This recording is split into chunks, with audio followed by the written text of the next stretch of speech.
Hey everybody and what's up students, welcome back to the channel of Team Munshi. This side सरसगिरी। तो एक और accountancy का PYQ लेके आ गया हूं मैं और वीडियो को करते हैं start without any delay. Accountancy लेखा शास्त्र कहते हैं जिसे। और पहले क्वेश्चन में आते हैं हम। पहला क्वेश्चन है KRN were partner. Nisha had given a loan of 1 lakh to the firm at the rate 10%. The accountant of the firm is emphasizing that interest on loan will be paid 6% per annum.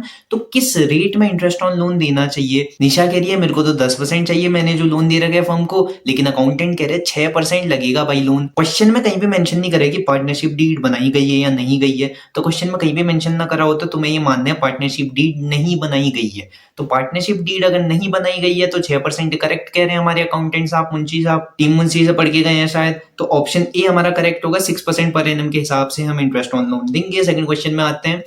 GS partner हैं जिनका profit sharing ratio है 4:1। सो उन्होंने प्रीति को admit करा 1/4 share के लिए, which you acquired wholly from Gupta, यानी पूरा का पूरा शेयर गुप्ता से ले लिया उसने वो।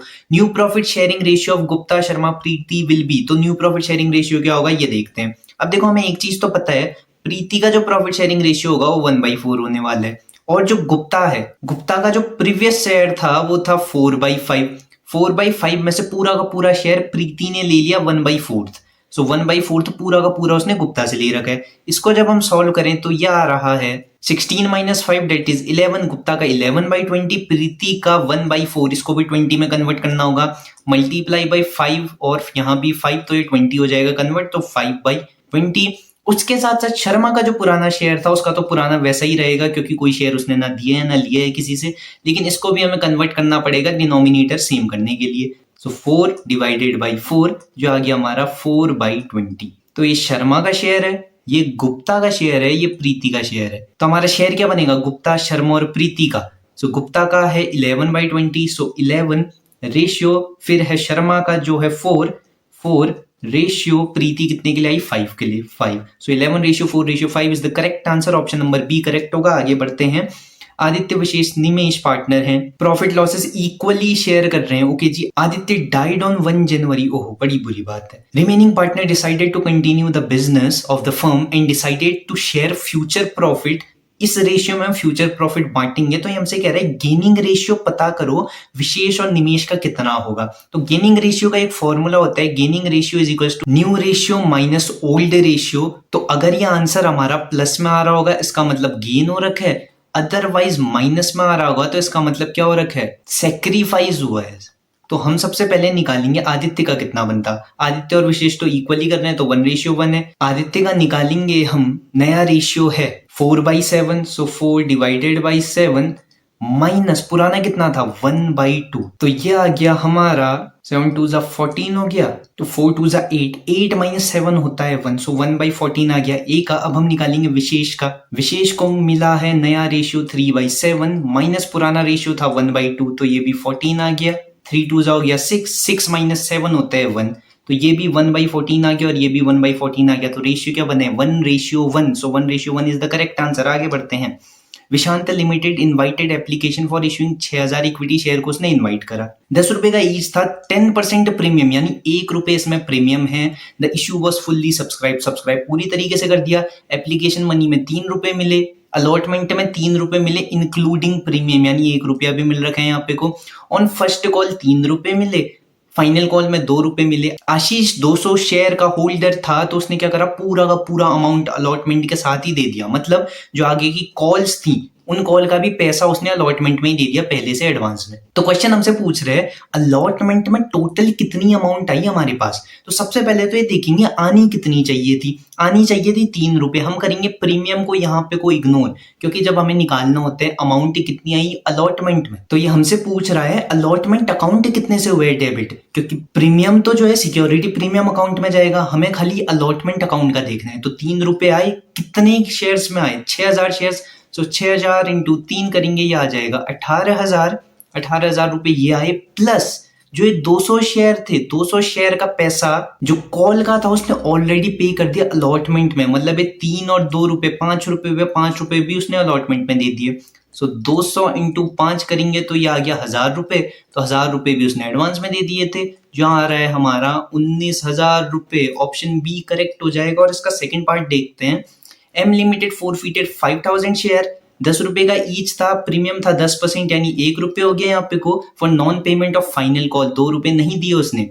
The minimum amount at which these shares can be reissued as fully paid up will be, ये मैंने कल भी तुम्हें कॉन्सेप्ट बताया था, अभी भी बता देता हूँ। जब हम री इशू करें तो ये कह रहे हैं कंपनी कितने में कर सकती हो री इशू। ₹10 का शेयर था, डिस्काउंट दे सकते हैं हम री इशू में, हमें ये पता है। ₹8 तक का दे दें क्या डिस्काउंट, या ₹0 का दे दें क्या हम किसी को शेयर, कितने तक दे सकते हैं? तो इसमें सेबी कहते हैं तुम इतने तक दे सकते हो डिस्काउंट जितने में तुम्हें घाटा ना हो रहा हो, नुकसान ना हो रहा हो। मतलब अब उसने ₹2 नहीं दिए यहाँ पे को, जो भी एक अकाउंट होल्डर था एम लिमिटेड का, उसने ₹2 नहीं दिए, लेकिन ₹8 तो दिए होंगे। यहाँ भी हम प्रीमियम को इग्नोर करेंगे, ₹8 तो दिए होंगे। सो 10 - 2 करें तो ₹8 तो उसने दिए होंगे। ₹8 हमारे पास है प्रॉफिट। तो अगर हमें ₹10 का शेयर ₹6 का दें, ₹4 का लॉस हो रहे हैं हमें, क्योंकि 10 - 6 होता है, ₹4 का लॉस हो गया, ₹4 कम में दे रहे हैं हम। ये ₹4 का लॉस हम कवर कर सकते हैं ₹8 के प्रॉफिट के साथ, बिल्कुल कर सकते हैं। अगर हम ये शेयर ₹2 का दें तो हमारे पास कितने का लॉस हो रहा है? 10 - 2 करें तो हमारे पास ₹8 का लॉस आ रहा है, क्योंकि ₹10 वो शेयर की प्राइस थी, हम वो ₹2 में दे रहे हैं, यानी ₹8 का डिस्काउंट है, ₹8 हमारे लिए लॉस है। वो ₹8 का लॉस हम कर सकते हैं 8 से कवर। अगर हम ₹2 से नीचे जाएं हमें लॉस हो जाएगा, ये ₹9 बन जाएगा, और ₹9 हम कवर नहीं कर सकते हैं जो हमारा प्रॉफिट था या सरप्लस अमाउंट थी। तो इसका मतलब हम ₹2 में री इशू कर सकते हैं, मिनिमम प्राइस री इशू का ₹2 है, लेकिन इसमें अमाउंट देखो तो 1000 में दे रखा है, तो इसका मतलब इक्विटी शेयर से भी हमें मल्टीप्लाई करना पड़ेगा। सो 5000 मल्टीप्लाई बाई 2 करोगे जब तुम, तुम्हारा आंसर आएगा 10,000। ऑप्शन बी करेक्ट होगा। अगर तुम्हें कॉन्सेप्ट समझ नहीं आए हैं, वीडियो में पीछे जाके देखो, बहुत इंपॉर्टेंट और क्वेश्चन बनते हैं, यहीं से फंसते हैं क्वेश्चन। आगे हम बढ़ते हैं नेक्स्ट क्वेश्चन में, जो है 5th। Under the fixed capital method, partners capital account will always shows a credit balance। सही बात है, जब भी तुम कैपिटल लिखते हो किसी पार्टनर की कैपिटल अकाउंट में, कहाँ लिखते हो? बाई बैलेंस बीडी करके क्रेडिट साइड में।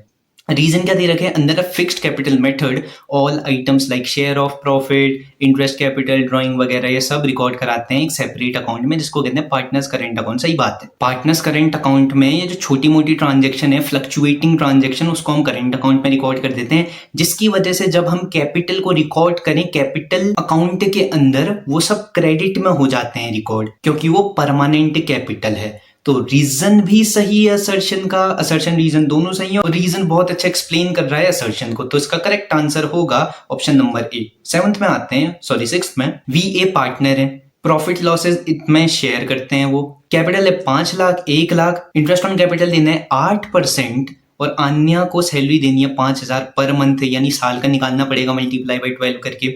उसके साथ साथ नेट प्रॉफिट है हमारा 1,75,000। तो हमसे कह रहे हैं वान्या का शेयर कितना होगा, कितना प्रॉफिट उसे मिलेगा टोटल। तो हमारे पास जो प्रॉफिट है इसमें से सबसे पहले हम इंटरेस्ट ऑन कैपिटल, सैलरी वगैरह सब माइनस करेंगे, फिर जो प्रॉफिट आएगा उसको पार्टनर में डिस्ट्रीब्यूट करेंगे। तो 1,75,000 है सबसे पहले। इसमें से कोई इंटरेस्ट ऑन कैपिटल था 8% था, देना किसको था? सिर्फ वान्या को, अन्या को मत दे देना। 8% 5 लाख का होता है 40,000। सो ये 40,000 माइनस कर देंगे यहाँ से। उसके साथ साथ सैलरी भी है, एक सैलरी है 5,000 per month. So 5,000 multiply by 12 करें, जो आएगा 60,000, यानी साल के उसके 60,000 की सैलरी बनी। इसको भी माइनस कर दो यहाँ पे को, तो 1 लाख माइनस 1,75,000 जो बन रहा है 75,000। 75,000 में अब वान्या का शेयर निकालेंगे। वान्या का शेयर क्या था? 3 डिवाइडेड बाई 5 करेंगे यहाँ पे को। सो 3 डिवाइडेड बाई 5, 5 1 जा 5, 5 5 जा 25, 15 3 जा होते हैं 45। Option number A is the correct answer. और इसके बी पार्ट में आते हैं हम जल्दी से। ओ एस पार्टनर है, ओ को हमें देनी थी सैलरी 20,000 पर एनम दे दी, यानी साल की दे दी है।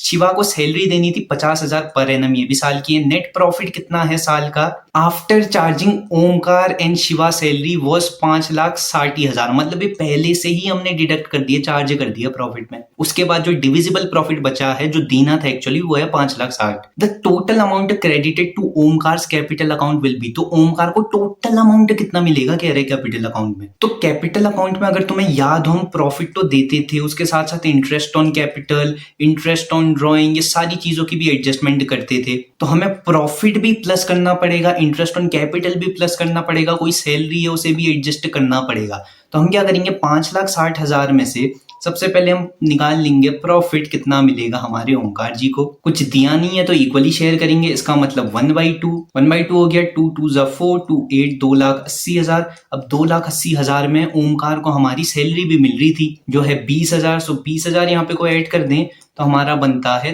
3 lakh.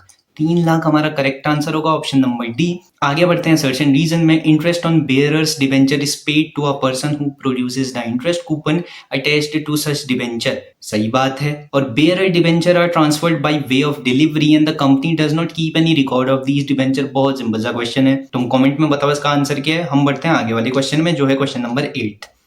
Arnav limited purchase assets worth 24 lakh. 9% उसमें इंटरेस्ट था, डिबेंचर थे 100 रुपए के और डिस्काउंट था 4% का। और डिबेंचर इशू करके हमने क्या करी, परचेस कंसीडरेशन, कोई एसेट खरीदा होगा, पैसे देने के बदले हमने उसे डिबेंचर दे दिए। तो हमसे कह रहे हैं नंबर ऑफ डिबेंचर कितने इशू हुए होंगे, क्योंकि यहाँ तो अमाउंट दे रखी है। तो हम क्या करते हैं ना, जितनी अमाउंट होगी उसको सबसे पहले लिख लेना, जितना पैसा दिया होगा डिबेंचर का डिवाइड कर देना। अगर कोई भी फेस वैल्यू है, फेस वैल्यू यहाँ पे को क्या है 100, तो 100 से तो करोगे डिवाइड, लेकिन अगर कोई डिस्काउंट है, डिस्काउंट को माइनस कर देना, और अगर कोई प्रीमियम है, प्रीमियम को प्लस कर देना। यहाँ पे कुछ सिर्फ डिस्काउंट दे रखा है, तो 4% हम 100 का निकालेंगे, 4% 100 का आएगा 4 रुपए। तो 100 माइनस 4 करें तो हमारा बन रहा है 96। तो 96 यहाँ पे को लिख देंगे। उसके बाद इसको करते हैं डिवाइड, 4 2 ज़ा 8, 4 4 ज़ा 16, 4 6 ज़ा 24, ये 6 लाख आ गया। उसके साथ ये भी कट रहा है 1 लाख, और ये आ गया 4, तो ये अल्टीमेटली आ रहा है 25,000। So option number B is the correct answer. इसके बी पार्ट में आते हैं। 1 मई 2023 को अमृत लिमिटेड ने इशू करे 10,000 10% डिबेंचर 100 रुपए के। प्रीमियम कितना था 10%, रिडीमेबल कर सकते थे हम 10% प्रीमियम में। रिडीमेबल का मतलब होता है रीपेमेंट, जब हम पैसा वापस करें। तो हमसे पूछ रहा है लॉस वाला जो अकाउंट है उसमें कितना पैसा आएगा। लॉस वाले अकाउंट में लॉस का ही पैसा आएगा। तो यहाँ अगर तुम देखो लॉस हमें सिर्फ एक जगह हो रहा है, रीपेमेंट करते समय।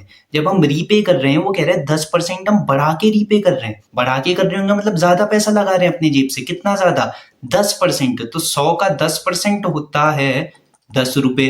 तो 10 रुपए ज्यादा दे रहे हैं हम 10,000 के डिबेंचर में। तो 10,000 मल्टीप्लाई बाई 10 करें तो हमारा आता है 1 लाख। 1 लाख रुपए हम ज्यादा दे रहे हैं, option number C is the correct answer. 9th में आते हैं रिया, रीता, रेनू और पार्टनर। रीनू हो गई रिटायर, और अमाउंट जो रीनू को देना था वो था 2,17,000, और उसको उसके लोन के अकाउंट में ट्रांसफर कर दिया। रेनू एग्री करी कि वो इंटरेस्ट रिसीव करेगी इस अमाउंट में as per the provision of partnership act 1932। The rate at which interest would be paid to Renu. तो रेट क्या होना चाहिए, बहुत सिंपल है। सबसे पहला चैप्टर जो है तुम्हारा उसी में मेंशन है इस चीज के बारे में, जो है 6% per annum. Option number 20 the correct answer. इसके सेकंड पार्ट में आते हैं। रवि, वानी, Tony were equal partners in a firm after the retirement of वानी। वानी हो गई रिटायर, बुरी बात है, लेकिन पैसा भी ले गई होगी अच्छा खासा। The capital balances of Ravi, Tony were 1,56,000 और 1,08,000। ठीक है जी। The new capital of the firm was determined at 2,80,000। It was decided that the capital will be in proportion of the profit sharing ratio of the remaining partner. Tony will bring dash for the deficiency of new capital. बहुत simple सा question है, ये तुम खुद कर लोगे, और answer जो आएगा ये तुम कमेंट बॉक्स में बताना। उसके साथ आज हम करते हैं इतने ही क्वेश्चन। पूरा क्वेश्चन पेपर तो मैं सॉल्व करा नहीं सकता हूँ, बहुत बड़ी वीडियो बन जाएगी। तो ये क्वेश्चन पेपर की जो लिंक है मैं तुम्हें डिस्क्रिप्शन में दे दूंगा। उसके साथ साथ कल जो PYQ कराया था मैंने, अभी तक नहीं देखे तो जाके देखो, और जिन्होंने देख लिया उसकी आंसर की भी मैं डिस्क्रिप्शन में प्रोवाइड करा दूंगा। और आज जो ये वाला PYQ करा रखे हैं मैंने, इसकी आंसर की कल वाली वीडियो की डिस्क्रिप्शन में मिल जाएगी तुम्हें। तो फिलहाल वीडियो के लिए इतना ही। वीडियो पसंद आई लाइक करना, शेयर करना, सब्सक्राइब करना, और हाँ, अपने दोस्तों को रिकमेंड भी कर देना।